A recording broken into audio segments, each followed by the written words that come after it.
Do you guys think it would be a good idea to invest in a ring light? I'm curious because the point of these videos that I make aren't exactly about like vanity. They're about being my raw, true, authentic self. But my sister-in-law, or soon-to-be sister-in-law, did tell me that the lighting needs work. Like, I want to be true to me, but I also don't want to be like ignorant, an ignorant bitch at that. So maybe it's worth it. I'm not sure. Hello. So today, I thought it would be a fun little idea for me. So, a little while back, I mentioned that my therapist and I were going to be going through my schema therapy, like, inventory. Like, I would fill out a questionnaire that are basically going to fill me into my schemas, and I'll explain what schemas are in a moment to anyone who doesn't know. Because I surely didn't know until my session the other day. In therapy. We learned so much.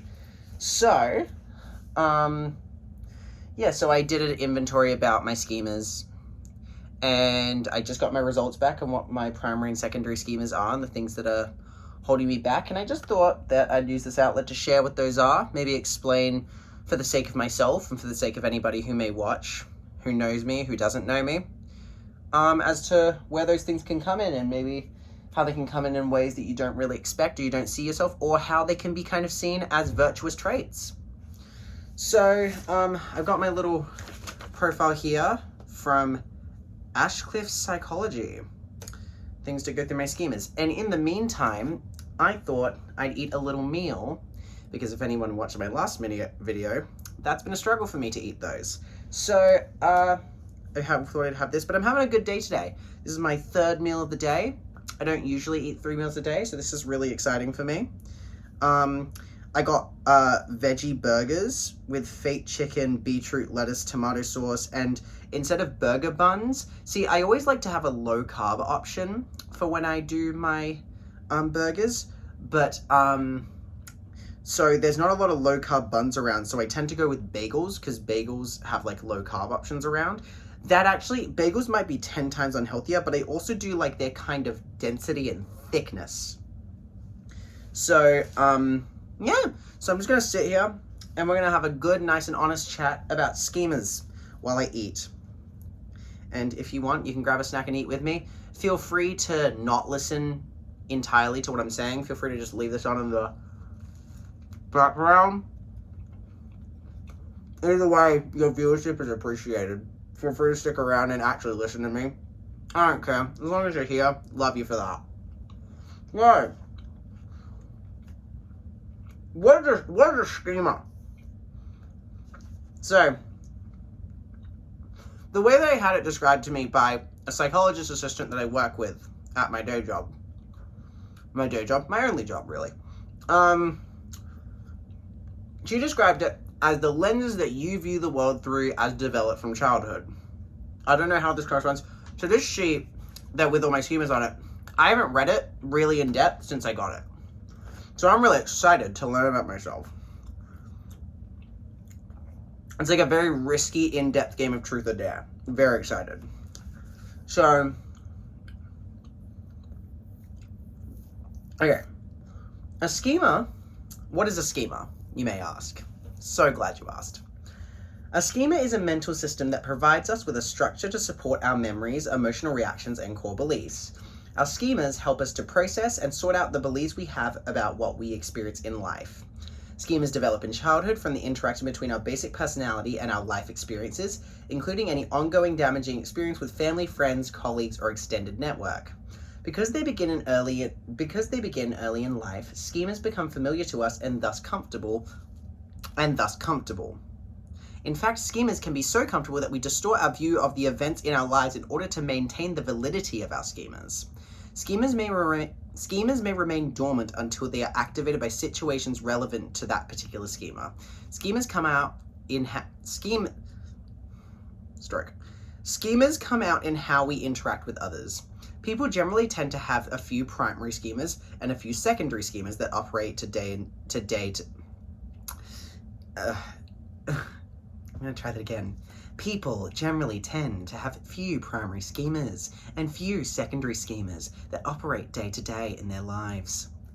Below is a summary of your primary and secondary schemas. Following this is a summary that outlines how we typically respond to our schemas. We tend to surrender to the schema, try avoiding it, or we overcompensate for it. Me? Overcompensate? I was having a girl in my life. Okay. The first on my list of primary schemas. So I'm going to assume that these are like your main schemas that you seem to evoke in most live. Like, it seems more a part of your zest and your personality, but it might be more of a negative trait than you might be believing. So, primary schemas. So my first one is self-sacrifice. Self-sacrifice means excessive focus on voluntarily meeting the needs of others in daily situations, at the expense of one's own gratification. The most common reasons are to prevent causing pain to others, to avoid guilt from feeling selfish, or to maintain the connection with others perceived as needy. Often results from an acute sensitivity to the pain of others, sometimes lead to a sense that one's needs are not being adequately met, and to resentment of those who are taken care of, overlaps with concept of codependency. So you either surrender to that schema where you engage in self-denial and does too much for others, you avoid it, or you avoid close relationships, or overcompensate, you become angry at significant others for not reciprocating or showing appreciation, then decides to do nothing for others anymore. The overcompensating one, that seems to describe me pretty well. So I think from a very young age, I've always kind of felt the concept of, I think it's maybe to do with growing up with two older brothers, is that you constantly have to share the spotlight and share like your needs and your wants on an equal playing field, because otherwise, one child is going to feel more neglected than the others. So I don't necessarily feel like anyone out of my brothers feels like they were the neglected child, so to speak. I don't really feel that we have, unless they just haven't explained that to me. But so, in that sense, you kind of have to share the weight around. So that, I think, put a concept of the idea of fairness amongst my three brothers. And so I always kind of went into life that life is navigated by that fairness. And obviously in the world that we live in, just because you do something for somebody, that doesn't mean that you're always going to get the same treatment back. And that is, that's fine. You shouldn't have that expectation on people to treat you a certain way, especially when it's like strangers and things like that. But it can become problematic so I personally feel, for myself, is that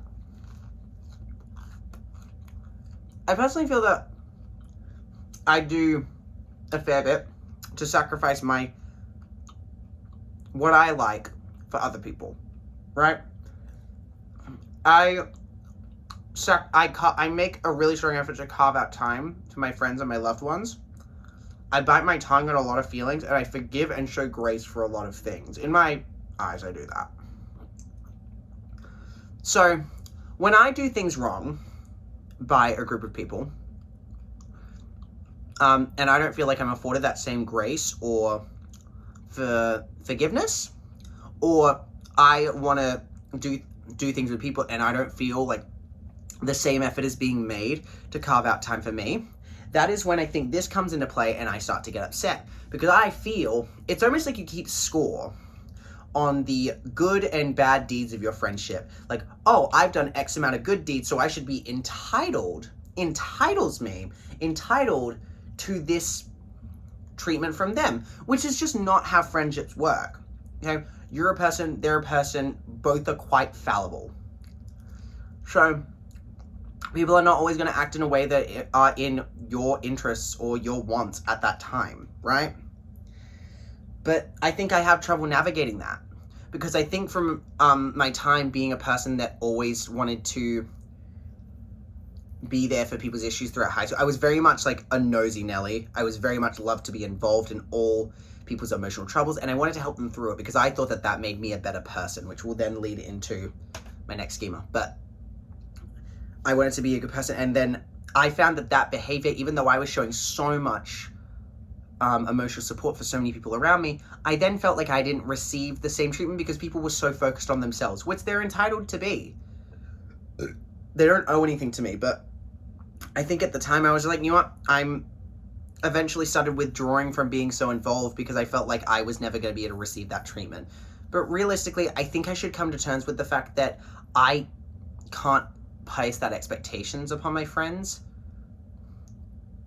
But unfortunately, that is causing me to withdraw away from some of my friendships because I'm trying to avoid that level of investment, because sometimes that level of investment means that you are hurt by people. And not to say that that is my friend's fault or my family's fault or anyone's fault for that matter. It has a lot to do with me. But the hurt is hurting. And so I think I need to do my best to just like navigate those expectations and just understand. And I feel like I have been getting better at it and understanding that I can't keep score. I just have to do me, and what's going to be good enough is good enough. I don't feel like that makes any sense. I just have to go through my friendships as me, the best me that I can be at that time, and the me that feels most comfortable at that time, and not try exercise myself to go so far out to... I think I should just go to my friendships based on the foundations that are set, it seems like. Because that, at least at this time, is what's going to avoid me getting the most hurt. But maybe there's a more viable solution for it. But as of this moment, I just need to like make sure I'm in a headspace where I can be calm and relaxed, and constantly putting myself out to meet the needs of friends when I don't always feel like I get the same treatment, which I probably do. I probably do get the same treatment. I'm just not like registering that on a logical level. But to me, it doesn't feel that way. Putting myself out there in that way is causing me a lot of stress. So I think I need to withdraw for the time being from things that make me stressed. And then I can maybe get back to a place of regulating that behavior to a point where everyone can have what they want. You know? But right now I do have to focus on what I want. Because she's, struggle bus Alina. And that's okay. There's an end of the line in every struggle bus. But this one just has a couple of stops. And we're working our way through them. Next schema. This is the big one. So there's going to be a bit of conversation on this one. Approval seeking. Approval seeking. So, excessive emphasis on gaining approval, recognition, or attention from other people, or fitting in at the expense of developing a secure, true sense of self. One's sense of esteem is dependent primarily on the reactions of other. One's sense of esteem is dependent primarily on the reactions of others rather than on one's own natural inclinations. Sometimes includes an overemphasis on status, appearance, social acceptance, money, or achievement as a means of gaining approval, admiration, or attention, not primarily for power or control.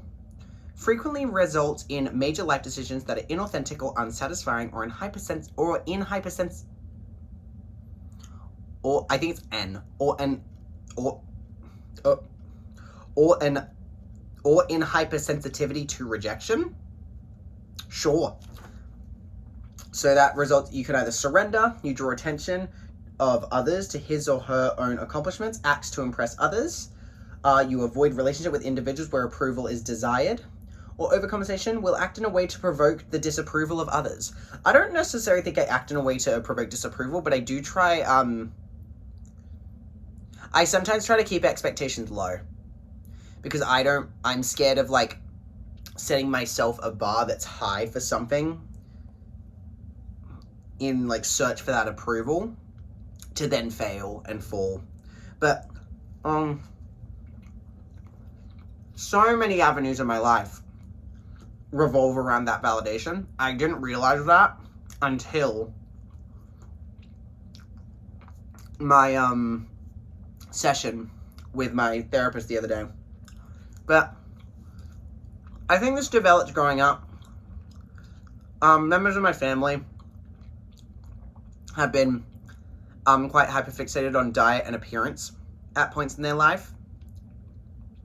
And seeing that be so detrimental to one's mood and one's feeling of their status and their belonging in a space, I can't deny I have had an amazing relationship with my family, and I continue to, and they've been amazing and supportive and wonderful. But, you know, every family has their vices and their virtues.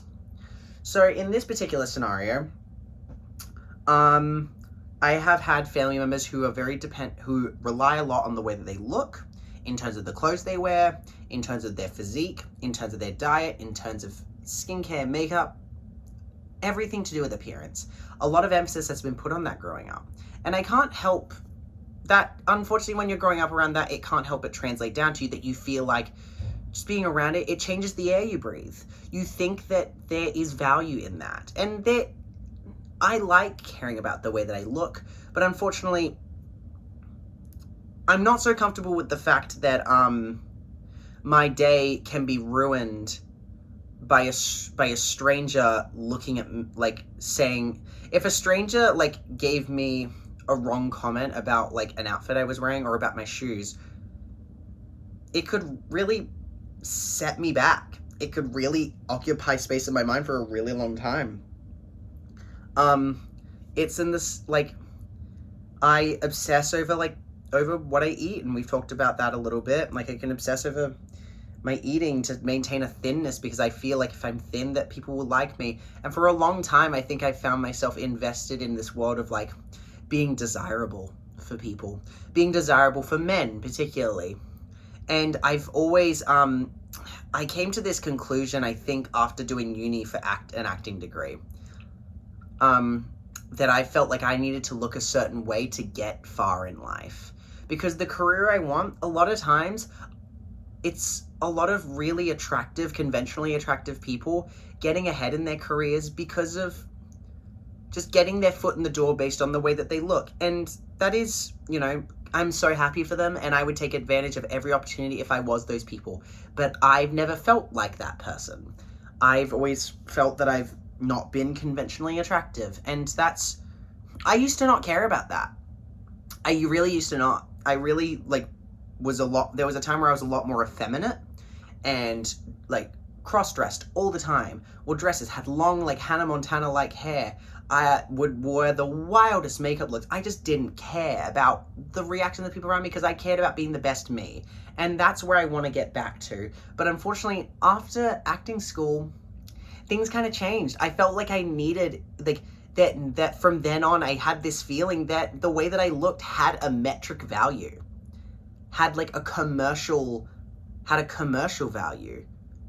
And I don't, that's not a good way to look at life, because it ignores so much nuance, and it also takes away so much freedom to just be who you want to be and to be who feels good for you. And because if you feel like if the person that feels good to be doesn't match up with, like, the celebrities you see in the media or the people you see around you in the actors circle getting attention, you feel you need to be that to meet the expectations of your ambitions, right? So it can be challenging. So after drama school, and after I developed a very intense crush on a boy, I felt like I needed to be something I needed to be something different. I needed to grow a beard to hide what I saw as a bad jawline. I needed to cut my hair to be a little bit less feminine and be more masculine, because that appeals to more men. And I needed to start, like, changing my clothes, developing a little bit more of a masculine aesthetic. Like, I stopped drinking, like, soft drink. I stopped eating out. I started only drinking water. I became vegan. Like, all these things that I tried doing made me think that it was gonna make me some sort of tangibly better version of myself. And the problem was that it did work in some ways. I've received a lot of validation and approval from people because of the changes they've made. And that makes me feel like I think that's now set it in my mind that it's okay to change yourself for the approval of others. And now I don't have a solidified sense of my true self, I don't think. I have a vision of, I know an idea of who lives really deep in here, but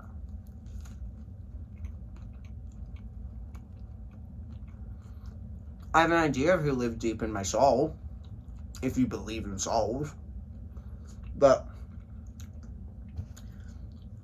I've lost a bit of contact with doing things just because I wanted to do it, or because I thought it looked the best. I've started listening to people too much, and that is a big goal of mine, to remove myself from these feelings of like other people and just ignoring the voices that block out of like you look at an outfit you're gonna wear and you think, what are other people gonna think of that?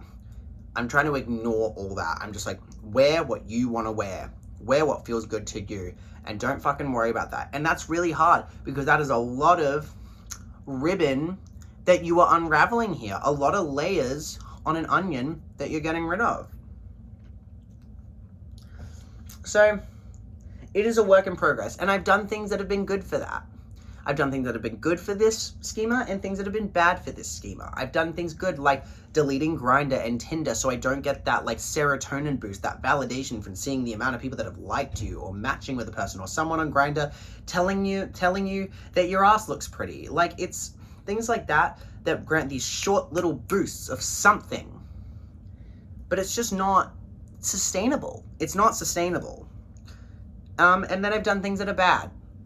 I've started dieting way more, starting exercising way more, and what I was initially able to convince myself was something that was for my own mental well-being and something that belonged to me to give me control over my life, I'm now discovering is something that I did to seem more appealing to other people.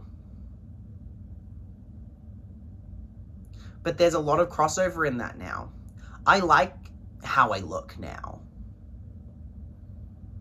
But I don't like how much I had to demean myself to get there. So, who knows? So we're going to figure that one out a little bit more. But I think that one's definitely a work in progress, and we're getting there. 3 meals a day. 3 meals a day at a time. So, we're getting there, and we're going to have off days, and we're going to have good days and bad days, and that's perfectly natural. And I'm never going to be able to get rid of that fully. The desire to hear nice things about myself. And that's not a bad thing to want that. But it is not a sustainable thing to let your life be run by the affirmations of others.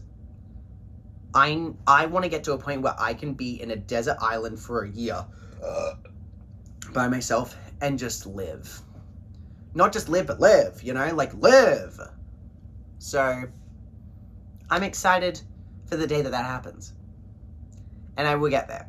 And I'm excited for that, to metamorphosize into something else, because I feel like there's a me that I am now, and there was the me that I was a few years ago. And I'm excited to metamorphosize into something that's both of those things. Because I like parts of who I am now, and I love parts of who I was then. So we're going to become a lovely little mixing pot of those things. It's going to be like a final evolution, Pokemon style, you know?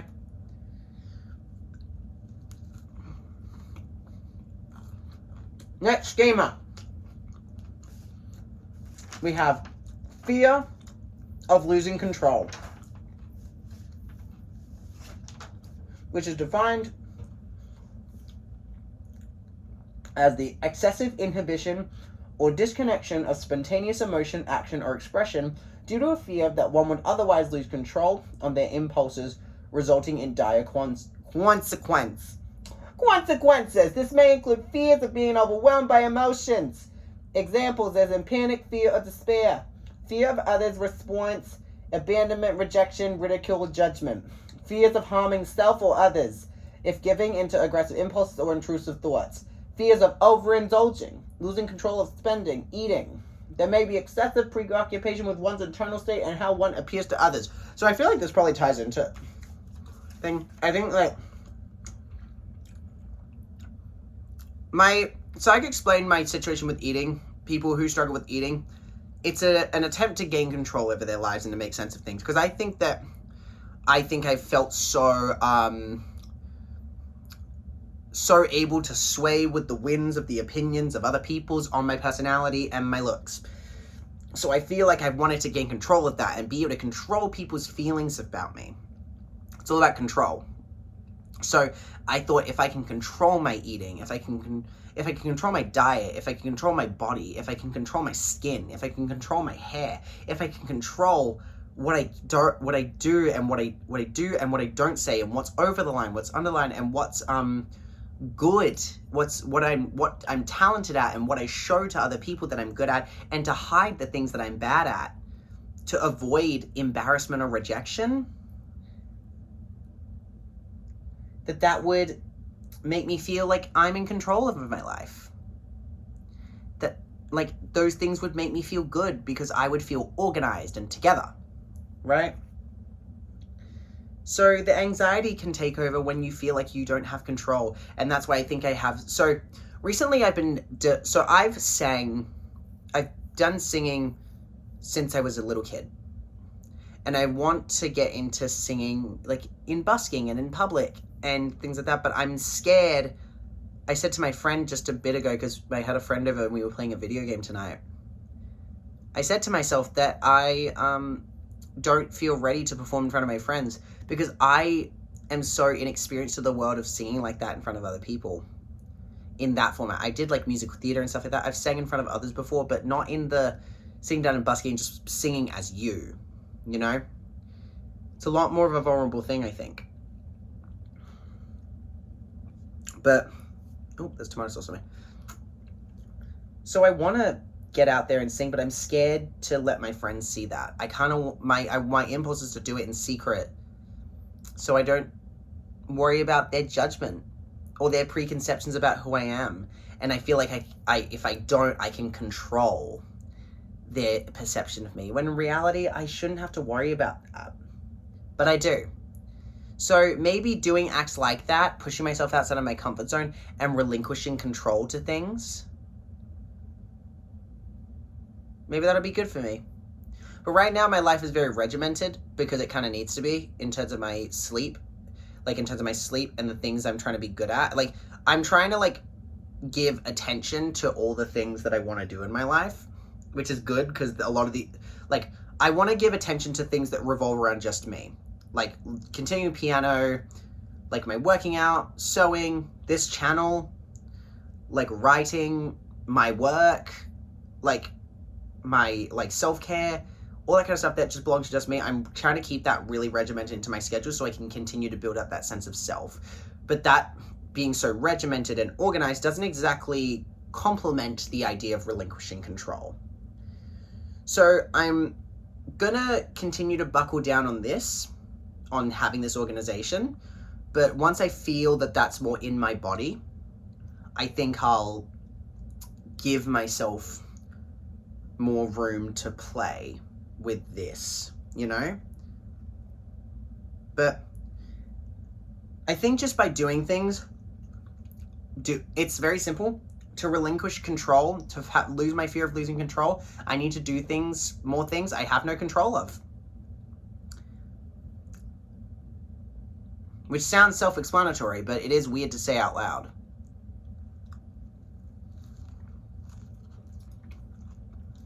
Next schema. Abandonment. The perceived instability or unreliability of those... I don't think I'm reading. I'm reading, but I'm not reading. The perceived instability or unreliability of those available for support and connection. The sense that significant others will not be able to continue providing emotional support, connection, strength, or practical protection because they are emotionally unstable and unpredictable. Example, angry outbursts. Unreliable or erratically present because they will die imminent. What? Let me rewind this a bit.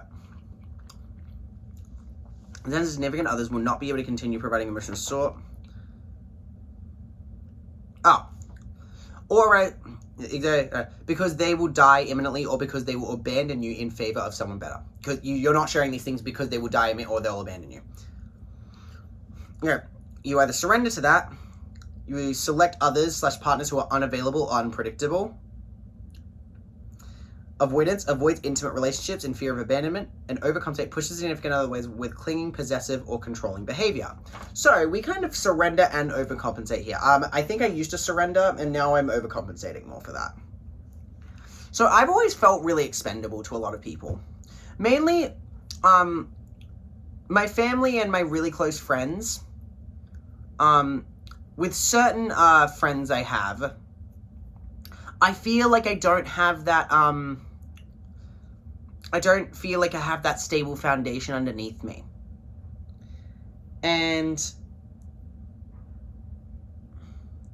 it's like, and that's to do with I think my own perception of my self-worth. I don't know if I'm as convinced in certain friend groups that I have as much to offer or as much of value or something to give friends that means that they'll want to keep me around.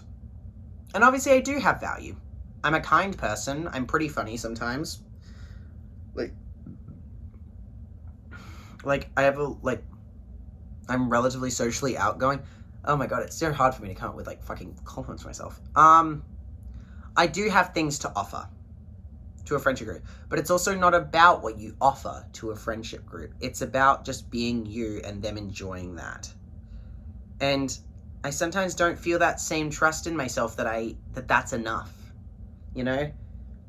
And I feel like with especially the period of my mental health that I've been going through recently, it's been really hard to feel like it's with my mental health as it's been standing currently, I feel like I'm in this precarious position where I've never felt like I've never had to really do this much mental work before, and I'm worried that what I'm going through and being open about that and being honest with my friends is gonna cause them to be like, oh, this is too much, I need to separate myself from this person, because that has happened to me before. And not that that's a bad thing, those people have needed to separate themselves from me, and that's totally understandable because not everybody's willing to take it on. But it's also, I don't know if I'm willing or ready to say goodbye to the friendships that I have right now, because support can be fleeting in times like this, or it feels fleeting. But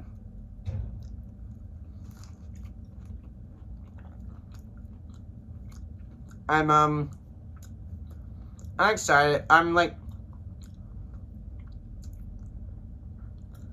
For a long time, I'm gonna, let's say, tell a little thing about the men that I find attractive, right? I've had little crushes in my life, and I've had crushes in my life. When I have little crushes, when I'm with them, it's exciting, I flirt a little, it's fun, outsy, bouncy, flouncy, little girl, flipping her hair around, tits out, love you so much, right? So, then I've had actual crushes.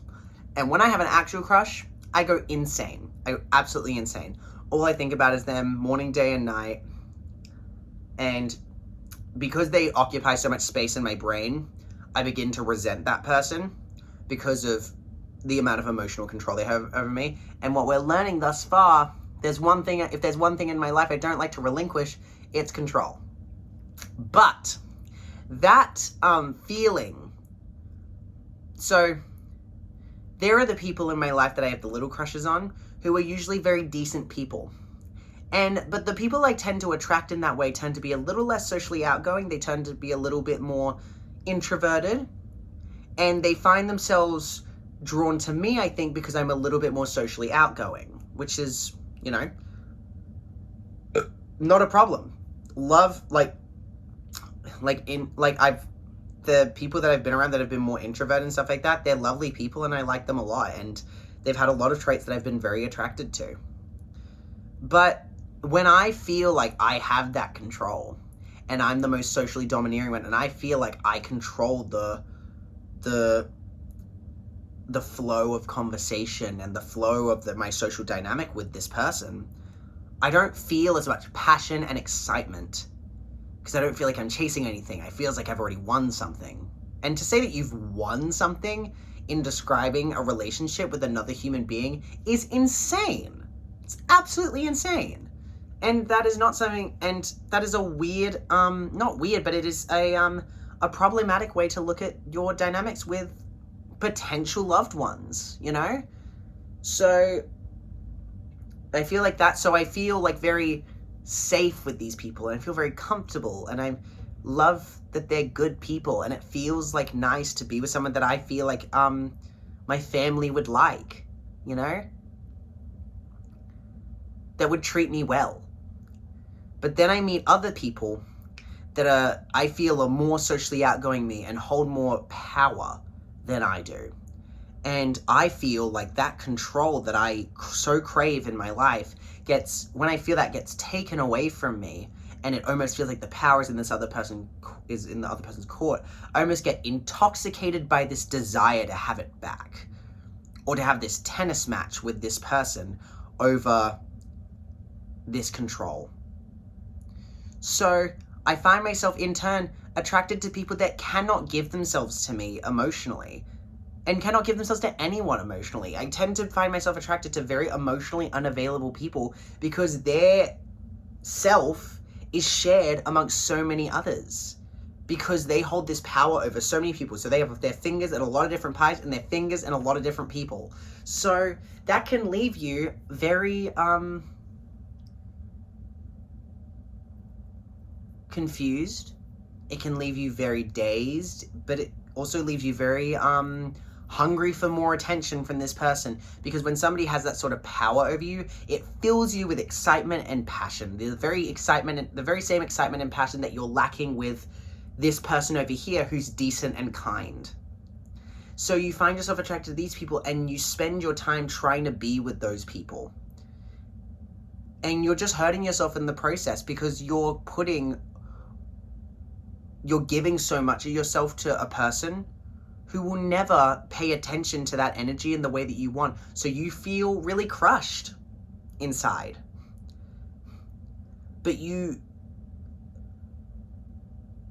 are like almost obsessed with you become almost obsessed with the way that that can make you feel.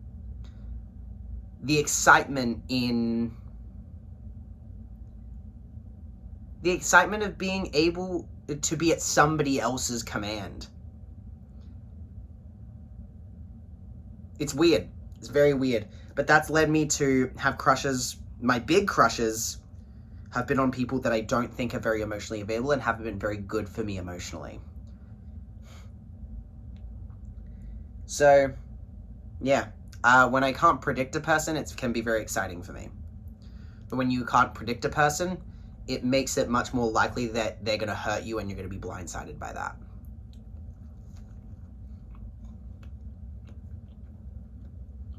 Let's move on. I've started pushing those people out of my... Men, also with men in general, I've been pushing men out of my life a little bit. Anytime I think about men, I tend to just be like, let's not think about that. Let's think about something else. Let's not think about it, but thinking that your time would be better spent giving that your love and your energy to people that really able to give you that attention, instead of you using your time and energy to give attention to somebody who may not even know you exist. I'm coming to terms with this idea that I just need to be me in social dynamics and places, and then eventually, based off of that, the right person will come around to me. But that's not always comfortable, or not always very nice to hear for somebody who really covets the idea of being desired. You know? But it is what it is, Santa. It is what it is. And I'm getting better at it over time, but there's always things. There's always other things. My last primary schema that I don't even know what this means, so can't wait to find out. Subjugation. That is defined as excessive surrendering of control to others because one feels coerced, usually to avoid anger, retaliation, or abandonment. The two major forms of subjugation are subjugation of needs, suppressions of one's preferences, decisions, and desires, subjugation of emotions, suppression of emotional expression, especially anger. Oh my god. Usually involves the perception that one's own desires, opinions, and feelings are not valid or important to others. Frequently presents as excessive compliance combined with hypersensitivity to feeling trapped. Generally leads to build-up anger manifested in maladaptive symptoms. Example, passive-aggressive behavior, uncontrolled outbursts of temper, psychosomatic symptoms, withdrawal of affection, acting out, or substance abuse. We're not substance abusing just yet, but I have been around plenty of parties where they're offering me cocaine, and I'm getting this close to saying yes.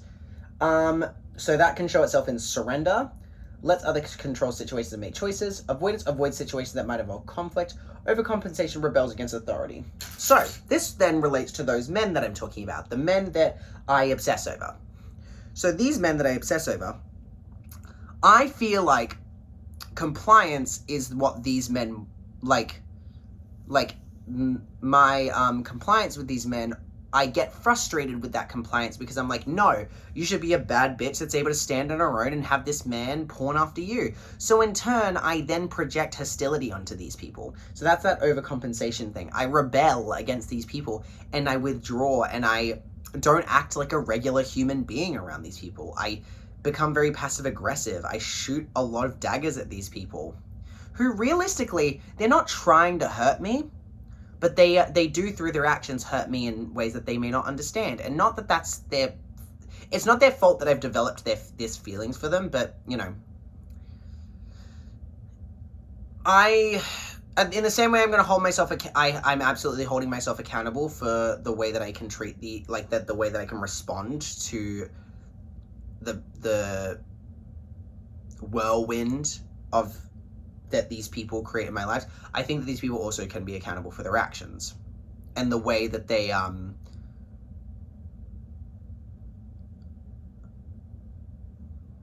kind of, I think, relish in the control that they have over other, or relish in the power they hold over other people. No, and whether that's conscious or subconscious, it's okay. It's just, I think that they can also be accountable. I'm not going to blame myself entirely because that's not fair to me.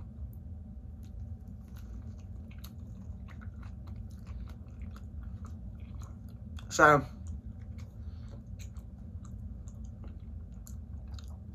I shoot daggers at a lot of people that I feel like hold control over me because I get mad at myself for letting them have control over me.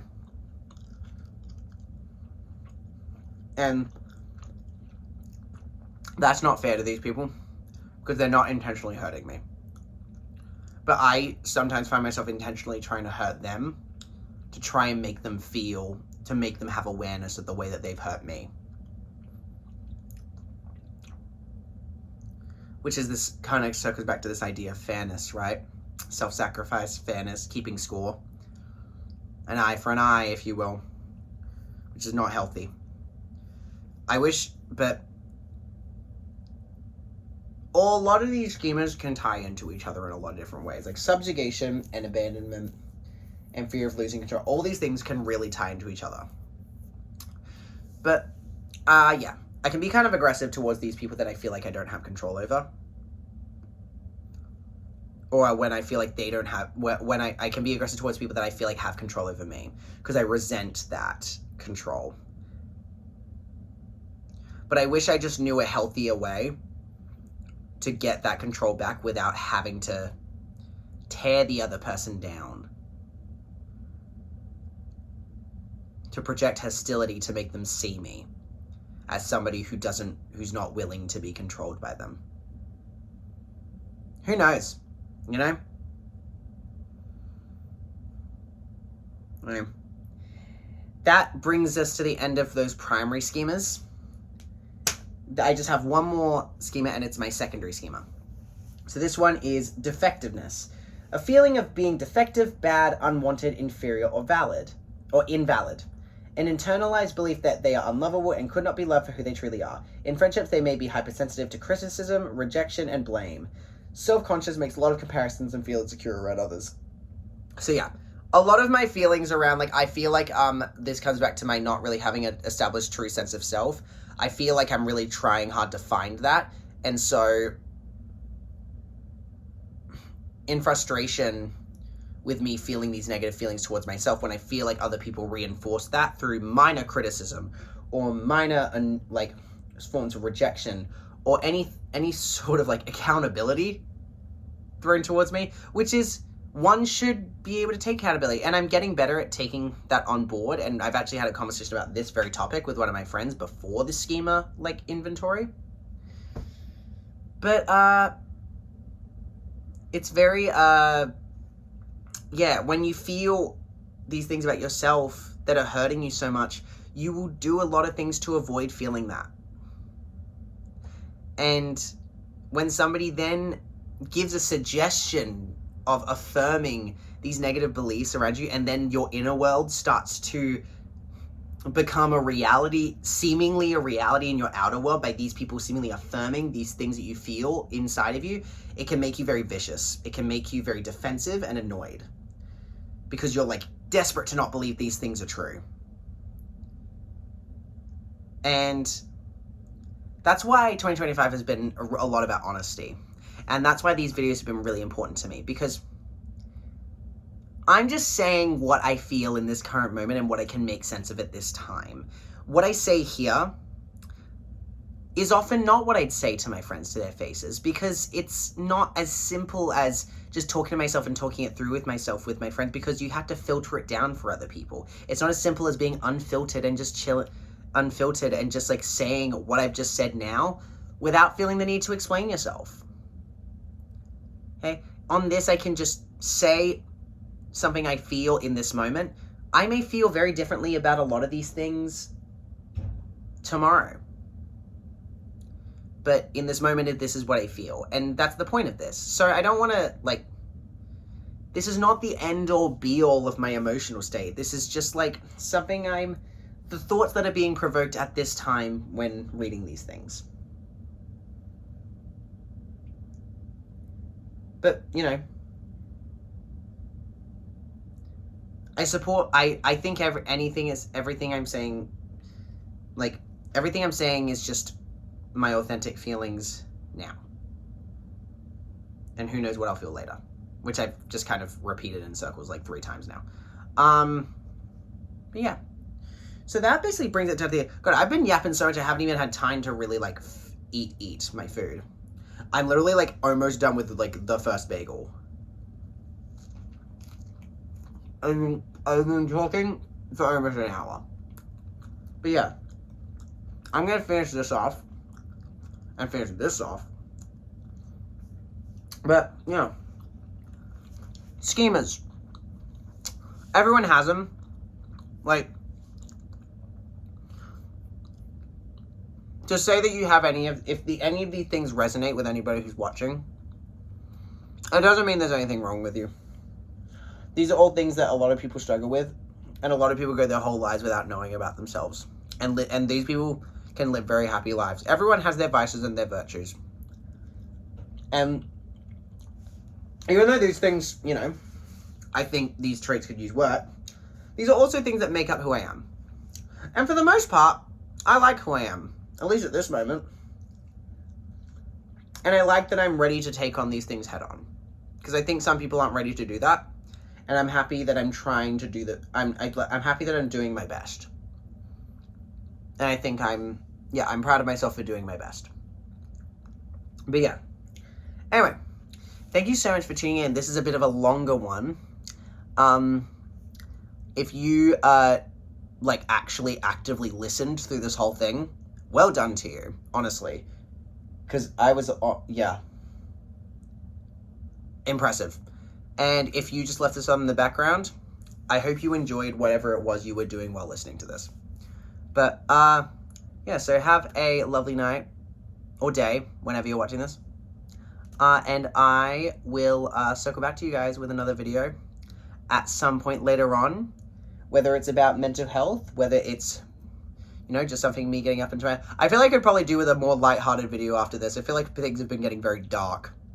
Very dark. But, yeah. See you later.